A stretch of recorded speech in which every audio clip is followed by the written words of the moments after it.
जेव्हा मी शुद्धीवर आले तेव्हा माधवचे वडील आणि तिथे असलेले सर्व लोकांना मला शुद्धीवर आल्याचा आनंद झाला.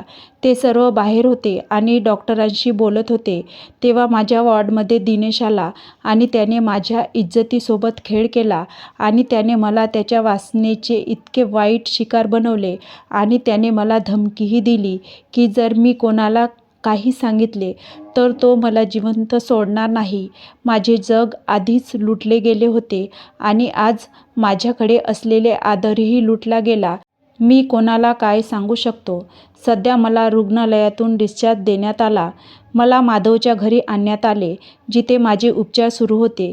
दिनेश दररोज माझ्या इज्जतीशी खेळत राहिला, पण मी कोणालाही काही सांगू शकत नव्हतो, कारण माझ्या मागे कोणी नव्हते आणि माझ्यावर कोण विश्वास ठेवणार होते.